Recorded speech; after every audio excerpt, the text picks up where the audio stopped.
start off by thanking you, Carol, for asking me to present on audio feedback. This has been something I've been working on for 3 or 4 years now, playing around with audio feedback in my classes and learning the tricks of the trade, what works, what doesn't work, and so forth and so on. So I'm happy to share it with colleagues and get any feedback that you have. Feel free during the presentation, if you have questions, just post them in chat, and I'd be happy to answer your questions. And want to thank everybody for joining us tonight. I know, we're starting our new classes tonight or yesterday, so it's a hectic time, but this is a great time for us to really sort of discuss some innovative ways of teaching class, some ideas that maybe will help you in terms of your efficiency. I know that audio feedback has really helped me over the last few years in terms of increasing my efficiency, and I think also engaging students. So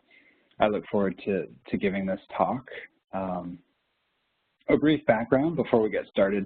I just got my 5-year chip at Baker last week, so I've been with Baker for 5 years now, and I've been teaching online for 11 years, right out of PhD from University of Florida, and got my PhD in social psych and have been teaching exclusively online since then. So always looking for new ways to be innovative in my classroom, new ways to engage students. And so audio feedback has really been a great way for me to connect with students, as I hope to show you tonight. So in this presentation, I just want to start off with a brief story about how I got into audio, sort of my mindset and why audio made sense to me. Then we'll cover 2 research studies that cover audio feedback in terms of efficiency, as well as student perceptions of audio feedback. After that, we'll take a look at the software that I use in my courses called Audacity, as well as course management, how I actually implement audio feedback in my Blackboard courses. We'll spend a little bit of time with kind of my thoughts on what a good audio feedback recording involves in terms of pacing, tone, and content.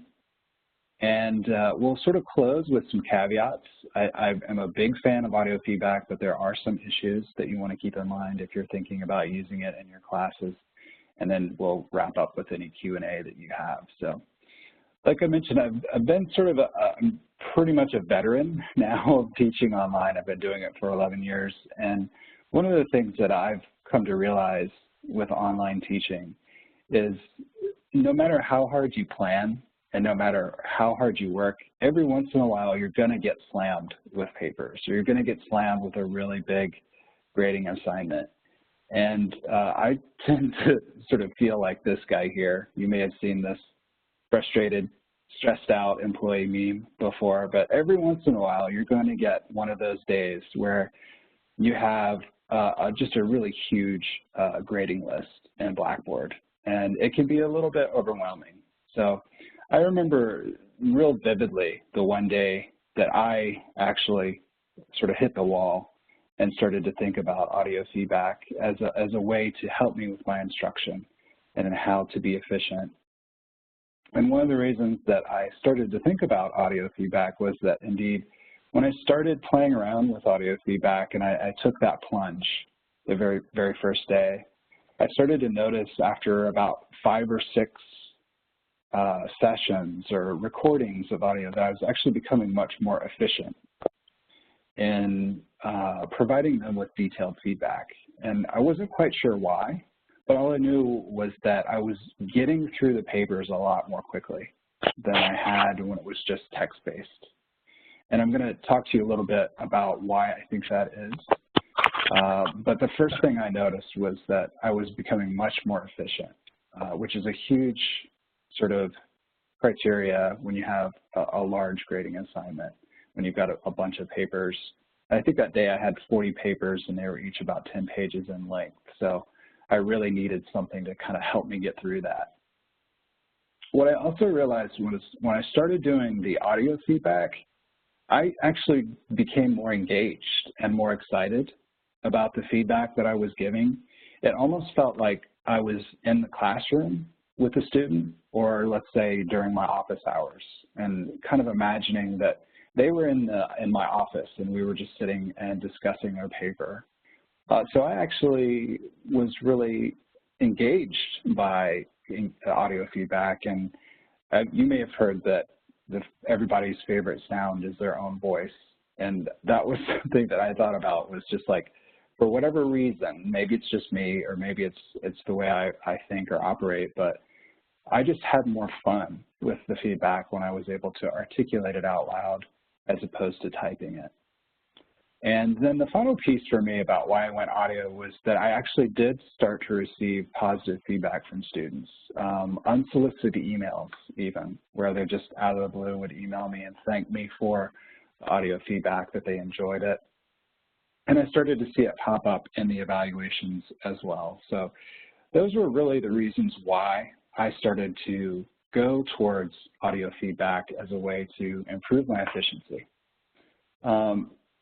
But during that early stage, the early process of doing audio feedback, I wasn't quite sure if it was just fun for me or if it was actually benefiting the students, and what was the quality of my audio feedback and how was it actually helping them. And I wasn't really sure about that until I went in and started to look at the literature that's out there on audio feedback.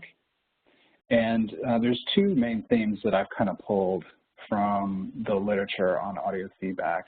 And the first one I think is probably most important to you tonight as the audience of instructors, is that audio feedback in certain conditions can increase your efficiency dramatically. You can not only give them detailed feedback, but you can do it in an efficient manner. So Lunt and Curran, back in 2010, were looking at this in the context of tutors. Sort of like if you're familiar with smart thinking, tutors often get papers from students and they need really quick turnaround because they need that feedback from the tutor in order to fix their papers to turn it into their instructors. And that's one of the things that students most complain about with tutors, is that they're not as timely as they would like them to be. So what these authors were looking at was how quickly a tutor could turn around feedback if it was text-based versus audio. And they came up with what I tend to think of as the 6-to-1 ratio. So they looked at tutors' graded assignments, 2,000-word papers, say 4 to 5-page papers, and what they found was roughly a 6-to-1 ratio. Text-based feedback took roughly 30 minutes on average per paper. Is somebody, there we go, there's a little bit of feedback. But when there was audio feedback, it was closer to 5 minutes. And what they noticed was that the tutors were much more efficient when they moved to an audio-based format versus text-based. So that was the first clue I had, that maybe there was something going on with audio feedback, and that under certain conditions it could actually be more efficient than text-based feedback. So I did a little bit more research on audio feedback and the benefits of it. And the next slide I'm going to show you is going to have a data table on it of some research that a group of researchers did in 7 classes. They had hybrid classes that were partially text-based and partially audio-based, and they just compared the two formats. And they measured a bunch of variables like how long did it take and how much feedback was involved and so forth and so on. So I'll just provide you with this data table and you can kind of absorb it for a minute. What you can see is that the two middle rows are the interesting rows. Feedback volume was basically how much feedback was provided, and you can see that text-based versus audio was roughly a 3-to-1 ratio. So audio feedback was roughly 3 times as much audio feedback as text-based feedback. And then on top of that was the fact that it took roughly 1/5 the amount of time. Now, there's no guarantee from just looking at this data that that is quality, right? So, you know, I can sort of ramble on and not really provide you with any great feedback at all. But the sense is that you can get through a lot of feedback very quickly using audio format. And you'll notice that at the very bottom row, it wasn't like the instructors were rushing through their analysis of a paper because it was audio feedback. They were spending roughly the same amount of time processing a paper before they actually were ready to provide feedback. But once they were ready to provide feedback, they really got through it quickly. So you can see this kind of shown here, some simple bar graphs, where you see the feedback volume on the left side, roughly a 3-to-1 ratio. And then on the right side, where the feedback time itself was, say, 4 times, 4-to-1 ratio, audio being so much faster than text. So this was another paper that really was sort of giving me some clues that you could not only provide a large amount of feedback and detailed feedback, but you could do it in an efficient amount of time. So that's sort of the instructor perspective. And these researchers, I said, also asked the students their perceptions of audio feedback. And there were a couple of themes that came out from that feedback from students. One of the major themes was that they were able to process nuance in the feedback that they couldn't get through text-based forms. So often you'll have a sort of an ambiguous text-based message that a student may not quite understand what you're trying to convey to them, so you'll get an email, of course, but they'll understand it better if they can actually hear your tone of voice. And one of the students that they interviewed was actually sort of trying to describe text-based feedback as almost robotic, was her perception, and that text-based feedback felt like the instructor sort of had a bank of text-based feedback that they just sort of pasted in, irrespective of who the student was. And when she got audio feedback, she really felt like that instructor was really working and talking to her and trying to help her. And that connected with the perception of care that the students had. They really felt like the instructors cared about them because they took the time to provide them with individualized audio feedback. You could hear their tone of voice and whether they had concerns or they cracked a joke or what have you. It was just like a real moment for that student, and they felt that they were connected to that instructor, which led to a second benefit, which was the students, when they received audio feedback from their instructors, perceived that they were a part of a learning community, almost like they were in a real classroom, a face-to-face classroom. They perceived less isolation and less social distance from the rest of their class. And one of the things that we know about retention of online students is perceptions of isolation is a big predictor of retention. So I tend to think that audio feedback is one way that you can sort of engage your students and help in terms of retention, say here at Baker. I think probably though the most important outcome, these are really important outcomes. Obviously you want your students to know that you care about them, that they feel they're part of a learning community. But one of the bottom line indicators from this paper was that the students demonstrated greater retention and application of that feedback. In some cases, as much as 3 times as much application relative to text-based. And I've got a sort of a hypothesis about why that might be the case.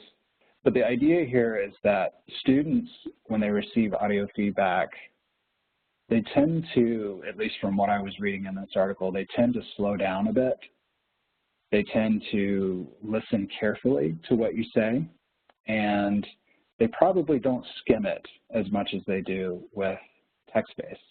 And it may be sort of a novelty effect. They're just not used to audio feedback, but it tends to be something where even the quote-unquote visual learners in the class tend to respond really well to audio feedback.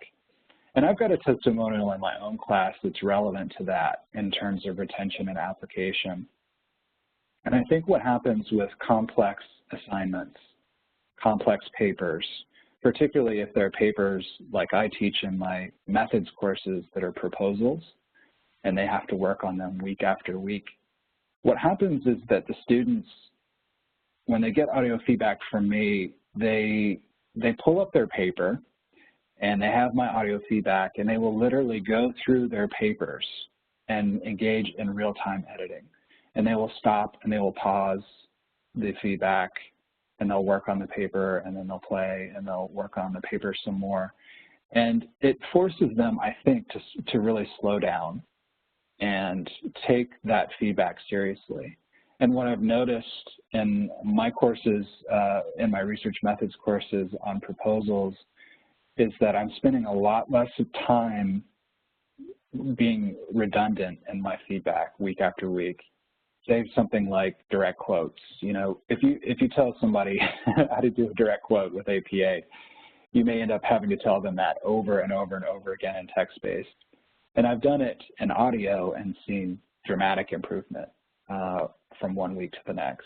And really, to me, I don't know if it's the novelty of receiving audio feedback for the first time or what the true cause is, but for whatever reason, I have seen dramatic improvement in retention and application when I've gone to audio feedback, particularly for complex papers. Another student got to talk a little bit more about depth and tone. The first part being, again, this gets back to the efficiency idea that you can just, your feedback through audio can be much more dense, I think, in some ways than it can be as text-based. So you're able to cover a great deal of information quickly, and so they feel like a lot more can be said. The student also made some interesting comments related to tone, and I'll give you a second to sort of read that.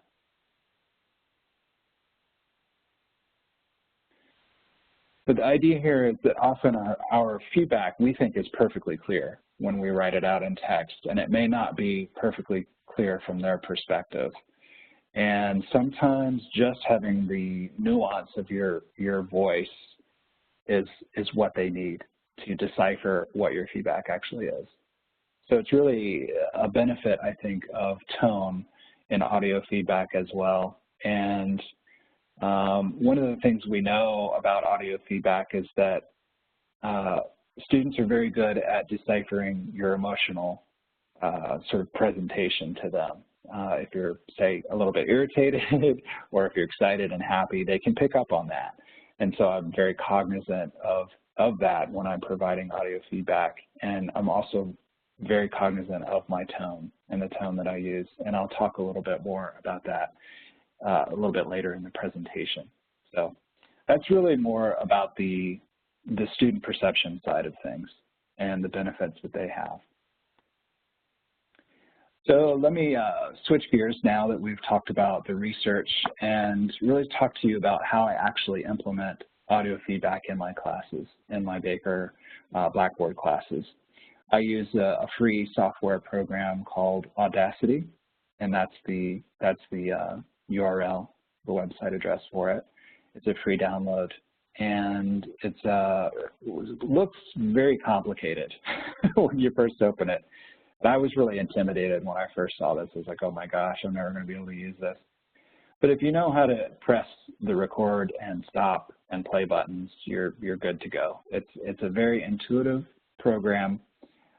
You can also play around with it in terms of trimming out, say, dead air or errors, or let's say a car goes by. You can sort of play around with it and trim things out if you want. And it's not very complicated once you've played around with it a few times and you get the hang of it. There's other free software programs out there. There's also pay programs that will record audio files for you, but this is the one that I recommend and the one that I use for my classes. So the thing about using Audacity or any audio feedback program is you want to be very, very deliberate in terms of your file structure. And I have pretty much a system in place in terms of file management, how I sort of store all my audio feedback. And you can see there that list. I have a lot of classes that I've used audio feedback in over the years. And so I'm very deliberate about setting up folders with particular courses and sections, and then even seminars or modules in that section. So that's how you have to sort of be very deliberate in terms of your file management. An advantage, obviously, is that you're able to name the file for the student. It's another way to tailor your feedback. It's another cue to them that you're really zeroing in on them specifically, that feedback is specific to them. It's not just some canned text file that you're using. And then the final piece on this slide here is MP3. Audacity asks you to go out and download a little supplementary information or some sort of file that you have to get for Audacity to do MP3, but it's very quick and easy. And the reason I use MP3 is that PCs and Macs both play MP3s without a problem. Even smartphones will play MP3s. So that would be my advice to anyone in here who's thinking about audio feedback, is to find a file format that works on all types of computers. And for me, MP3 has really done a great job. I never get any text from students saying, look, I can't play this, or what have you. So that's pretty much how the file management works. And so I can show you exactly how I set this up in my Blackboard courses. You're familiar with the Blackboard sort of grading area. So usually when I have a very complex assignment, like a research proposal, I'm going to provide the student with 2 files. And I know that this may look like, that might look like on the surface a lot of extra work to you, but what I've found is over the years I've gotten so efficient at this that it saves me a ton of time to do this. I'll have 2 files, a text file and an audio file. The text file is basically their paper with the grading rubric pasted at the top, and then any inline notes that I have. And I'm going to talk a little bit more about that in a minute and how I use inline notes. And then, of course, the second file is that audio file, the MP3. And you can see here I have some explicit notes about how the MP3 should play on any sort of device. Usually what happens is if they click on that MP3 file, a new tab will open in their browser, and they can just play it, and they can sort of in real time tab back and forth between class and the MP3 file, or they can pull up their paper, whatever. So this system seems to work really well for students in terms of providing them with text-based feedback and audio feedback. It's not like I've totally abandoned text-based feedback, but really text-based for my complicated assignments is really just supporting the audio file. And I'll show you how that works. The thing about recording 3 or 4 minutes of feedback is that often you're going to forget. You're going to forget things. You know, when you're reading through a paper and you're starting to put together your notes and you're starting to get a good feel for the strengths and areas of improvement on that paper, unless you have some sort of, at least in my case, some visual tags, you're going to forget things. So what I do when I'm preparing to provide them with audio feedback is I will go through their paper and I'll insert text file tags or text tags. So here's an example of a vague hypothesis, something I would see in a research proposal that needs work, right? So what I'll do is I'll put a little tag in the text file, and I'll say vague hypothesis or whatever it is, and then more in audio. That's my cue to myself that when I'm giving them audio feedback, I want to have their paper open, and I scroll through their paper looking for those tags. And I basically just go through their paper tag by tag, and they're able to follow along with my tags and, you know, make those changes in real time. And they'll pause my audio feedback and make those changes. So that's how I use text-based feedback. Sometimes I'll go off and I'll write a really long text-based section or feedback, but for the most part, most of my text feedback is simply those tags that I'm then able to elaborate in the audio. So really, when it comes to the audio feedback over the years, what I've tried to be very deliberate with the audio feedback, really thinking about it in terms of 3 elements, which are tone and rate of speech and then content. And tone and rate are sort of the nonverbal components of an audio feedback file. And so you really want to think about and practice, if you're using audio feedback, you really want to think about and practice your delivery, so to speak. So I'm a child of the 80s. So I tend to think about speakers, famous speakers when I was a kid and when I was growing up. And the obvious example of the horrible speaker when I was a kid was the teacher from Ferris Bueller's Day Off. All right, so if you're familiar with that movie, Ferris's teacher was horrible. He was monotone, he was really slow, and he just bored his audiences to death. So you want to be cognizant of that. And when you are recording your audio feedback, you want to avoid sort of a monotone or a very slow delivery of 110 words or less. And researchers have analyzed rate in terms of what is too slow versus too fast. And the example of too fast, somebody I thought of from my childhood was Professor Brown. If you remember him from Back to the Future, he was always screaming and he was always talking really, really fast. And he's an example of someone who is just too keyed up during audio feedback. And this is me when I've had, I was joking with Carol about this earlier, this is me when I've had too much coffee, right? So sometimes I'll catch myself in audio feedback just going way too fast. And usually it's because I'm excited about a paper, for example, and I really get into the audio feedback and I'm just blah, blah, blah, blah, you know, just talking really fast. So that's sort of the other extreme. And what I've tried to do in my career is this was my hero growing up was Tom Brokaw. So he was just that wonderful, or he still is, he's still with us, thankfully. He's just a dynamic speaker. And he's more in the 140 to 160 range, more of a conversational tone, telling you a story, and just imagining that that student is there sitting across from you at the desk, and just slowing down or speeding up depending on that day or what have you, but just having a dynamic tone, but not over-modulated and not too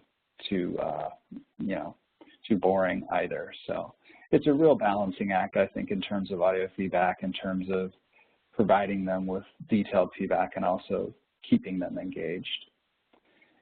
In terms of content, this is pretty straightforward. This is very, in terms of the way I think about audio feedback content, it's the same as what I provide in global text-based feedback. And y'all are probably all familiar with the typical sandwich approach, which is you start off with some positive feedback for the learner. And of course, I always address them by name with audio feedback. Start off with some very global, positive information to kind of get their attention, let them know that what their strengths are. And then the middle of the sandwich, of course, is where you get to the specific constructive criticism of the paper. So, for example, wherever I have points taken off on the rubric, I will intentionally spend some time explaining why I took off those points. And you'll be surprised how, at least in my experience, how few emails you get from students saying, look, I don't understand why you took points off. You know, what's going on here? Because I'm very explicit in my audio feedback about, you know, this is kind of where you messed up, or, you know, this is what needs to be improved and this is how to improve it. So I'm very deliberate with them in terms of constructive criticism, and I will even use that language. I'll say, in terms of constructive criticism, this is what I'd like for you to work on. And then the final part of the sandwich is that you then again sum up the positive aspects of their paper. And again, this is all sort of that global evaluation that you have. And I've done this sandwich approach for so many years that to me it's automatic. I don't even think about it. I just naturally start off with praise, then get to the constructive criticism and end with praise again. And that seems to work really well in terms of providing them with specific feedback on what they need in order to improve. And it's really formative feedback, usually thinking ahead. So that's how the content of audio feedback tends to work. There are some caveats, and I'm going to close with a couple of caveats that I think are important if you're thinking about audio feedback. And I know I've painted sort of a rosy picture of audio feedback, and I do think it has a lot of strengths, but there are some issues that you want to keep in mind as well, of course. The first is ADA compliance.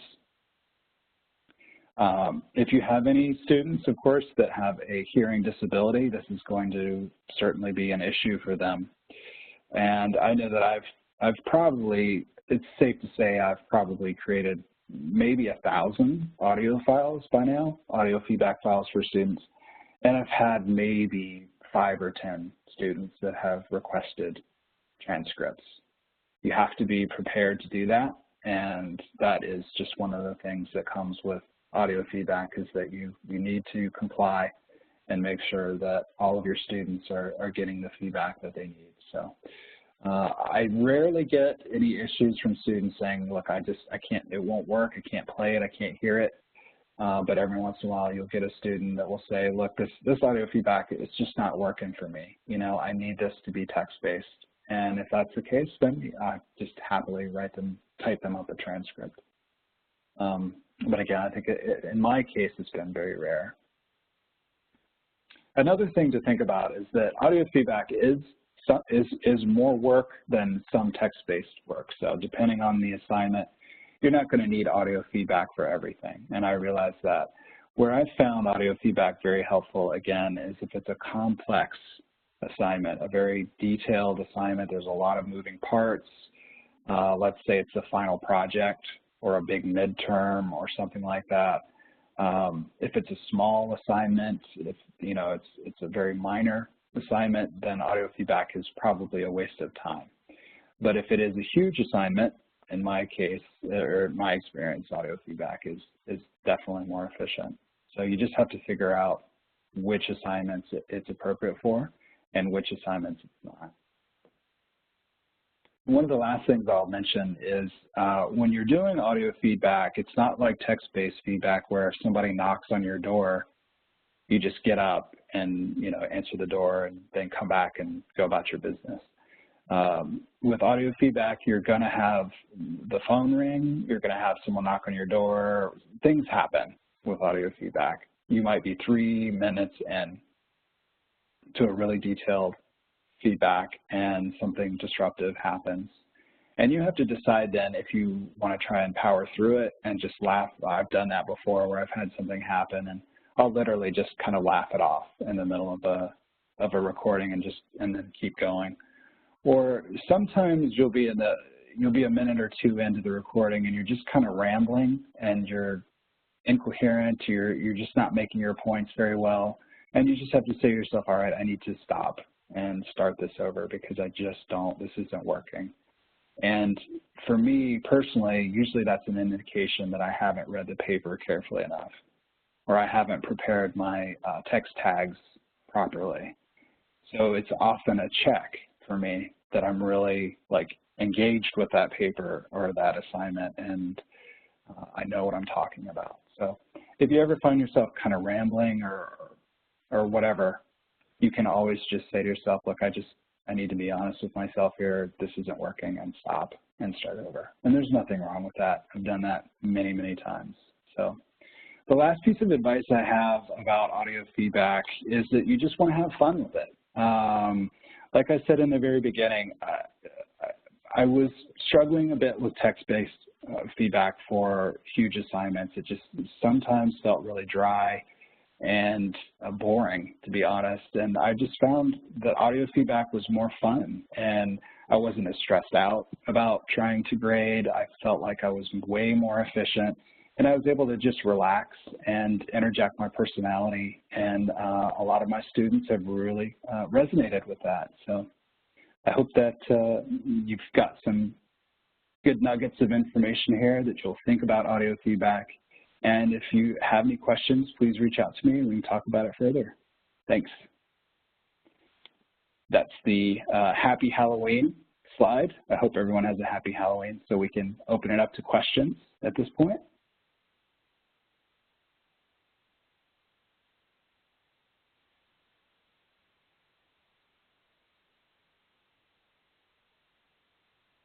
Anybody have any questions or comments, things they want to process about audio feedback and how you can use it?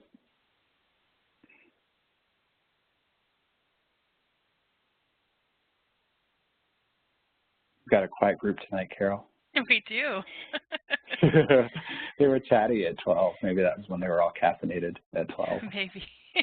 Yeah. All right. Well, I guess we can call it. What do you think, Carol? I think we can. If all of you will. Thank you, Shepard. So thank you all for attending our evening PD session with Scott. I hope you enjoyed it. And if you could fill out the Google form that I just placed in the chat box to record your attendance, that would be great. If you liked this session, we have other sessions that are faculty-led. So please visit our PD website, and I'll post that in the chat box as well. And maybe we can get Scott to do some more for us. Be happy to, Carol.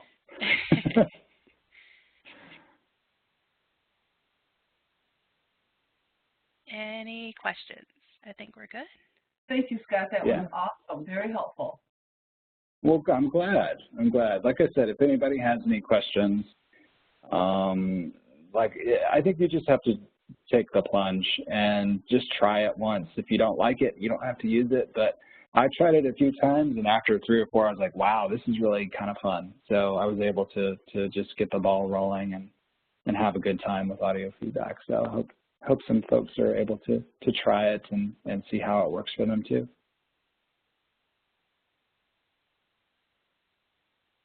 We have some well dones and thank yous that were sent privately to me, so I just want to say, Scott. Oh, thanks, Maggie. I appreciate that. See, Carol, I was just so thorough that there's no questions, and that's the goal of our presentation. Okay. Yeah. I'm just kidding. So. Well, I hope everyone has a great night. Oh, go ahead, Scott. Yeah. Oh, I was just saying, I'm happy that you like it, Laura. I hope it will work for you. I don't know. I think it's a great way to be efficient when you have huge papers. You know, for me, it's been a lifesaver over the years. Tanya Lord says that it looks like it would be more useful and more personable than just text feedback. Yeah, that's what I've experienced with students. Is not only is it more personable it's really personal when you're able to call them by name and you're reacting specifically to their paper, and they know that just by simply creating an audio recording and naming it. The file is literally their name, and that sort of all those cues help. But what I've found over the years is that for me, I type I'm a really slow typer, like 60 words a minute, and maybe 80 or 100. I don't know what it is, but it's much slower than a conversational tone, and I can get much more nuanced and dense and rich feedback to students more efficiently. And I think there are probably some folks where that's not the case, that they can just bang out text super fast and that's the way that works for them. But I've found over the years that audio has helped me tremendously in terms of really providing them with detailed feedback in a way that I find engaging and fun. And students can tell when you're having fun and when you're engaged with them in the audio feedback. And that also engages them. Well, I always think of it in terms of when I give feedback to faculty on things that they might see in their classes. Mm-hmm. You know, I'm always very positive and I'm a goofball in my voice, you know, but in text I'm very formal. So sometimes getting your personality in there really breaks the ice. I think so. I think so too. I think, like that student said, that it can seem a bit robotic when it's text-based and you don't get that rich emotional tone that you get from audio feedback, or that you get in a face-to-face encounter, you know, like office hours, or if you're presenting or lecturing in a classroom. And audio feedback is just an easy way to sort of simulate, to some extent, the traditional face-to-face encounter that many, you know, that folks tend to be used to. So. Kathy Miller says yes. Scott, oh go ahead. Can you hear me? Yep. Yeah, can you I can hear hear you.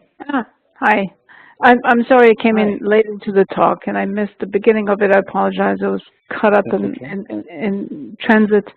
Anyhow, I love the idea, and my concern would be, you know, how much to say and how much, when to, and I apologize, you must have covered that, but not saying too much and not obviously saying enough in terms of comparing.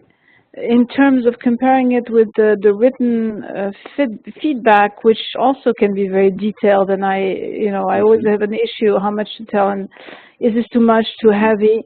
You don't want to overwhelm the students with, you need to attend to this, and that. So is it the same with it's obviously the same with the oral feedback, right? I mean, with you don't want to get too much. Yeah, there's a couple of elements to that. The first part is when you're concerned about overwhelming a student, the first way you can overwhelm them is that you speak too quickly, you speak too fast, and that's going to overwhelm them. The other way you can overwhelm them is a 9-10 minute recording. What I've found over the years is that if I'm going over about 4 minutes, I'm starting to get towards the upper limit. The most I've ever done is probably a 4.5 minute recording. For the most part, I try and stick to about 2 minutes, 2 to 3 is standard. If it's a really good paper, and it's pretty much just praise and no constructive criticism, I can get through it in a minute or 90 seconds. And you're just saying, great job. You did everything I asked you to do. You give them some praise and you're done and you move on. But, you know, the standard paper that's got strengths and weaknesses in it's going to probably take me, it's going to take me 2.5 minutes. And that's after I've done all the prep work with what I call the text tags, where I've gone through the paper and I've identified the strengths and weaknesses. And I'm ready to actually start the recording. The last thing you want to do is do an audio recording live where you're sort of just reacting live to what you're saying, because you're just going to ramble on and not have any sort of plan for your recording. It's kind of like giving a presentation. You have to have a plan. You have to know what you're going to say before you say it so you're efficient. And I can get through a great deal of analysis in usually, like I said, about 2.5 minutes. Yeah. That's a great question. Thanks. Thank you. Thank you. Thank you for that. Sure. Yeah. Don't go over 5 minutes. That's the short answer, because it's just too much information. Well, Scott, we had a question earlier about how you incorporate audio feedback for rubrics. Yeah. We have a question about if there are clickable rubrics, how do those fit in with audio feedback? Yeah, basically, let's see. I'll just back up a little bit in my presentation and show that again. So this is the Blackboard area, and you can go in, of course, and do your clickable rubric like you should. And where I incorporate the rubric is I have the two files, the text file and the audio file. The text file, basically, at the very top of the text file will be the pasted in rubric. And I'll even sometimes shade in with color where they've lost points or where they've earned their points. So the rubric is actually the very first thing that they see if they sort of go through this flow of text versus audio, because I always paste the rubric in at the top. And in the rubric, you know how they're at the bottom, it'll say, it have like a sort of an empty area for you to provide feedback. In that rubric, I'll say, you know, basically type out refer to inline notes and audio feedback. I usually don't put a lot of detail in the rubric itself. And what I do is, say for example, this student had a 38 out of 40. In my audio file, I'm going to be very explicit about why they lost those 2 points based on the rubric. And like I mentioned earlier in the presentation, I tend to be very deliberate about, in my audio feedback, about where they lost points, because part of me just doesn't want to get emails about why they lost points. And usually what happens is, if I'm really deliberate in my audio feedback about, you know, you lost 2 points because X, Y, Z, and I tie that directly into the rubric. But I will say that the audio feedback tends to be more global in nature. I don't often go line by line with each criteria in the rubric. Some folks may be comfortable doing that, where they'll say, you know, you got this many points for this many points for this. Mine tend to be more organic and narrative in nature. But I do, you know, stick close to the rubric, and mostly in terms of where they lost points, and then whatever, you know, wherever else I feel like they need praise or reinforcement. So that's how I use the rubrics. It's a good question. Any other questions or comments? That's all I see so far. Okay.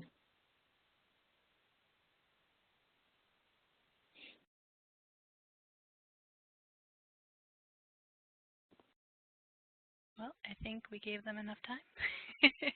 Okay. Sounds good. Okay. Well, thank you very much, Scott, and everyone, for attending this evening's session. Thanks again, Carol, and thanks to everybody for joining us tonight. It's been my pleasure, and I hope folks have learned something that they might be able to use at some point. Just give it a shot. If you have any questions, make sure that you contact me or Scott, and I will make sure to post a recording, and I will post the PowerPoint on our PD website, so if you need to look at it later, especially for those who might have logged in a little late. So have a wonderful night. Thanks.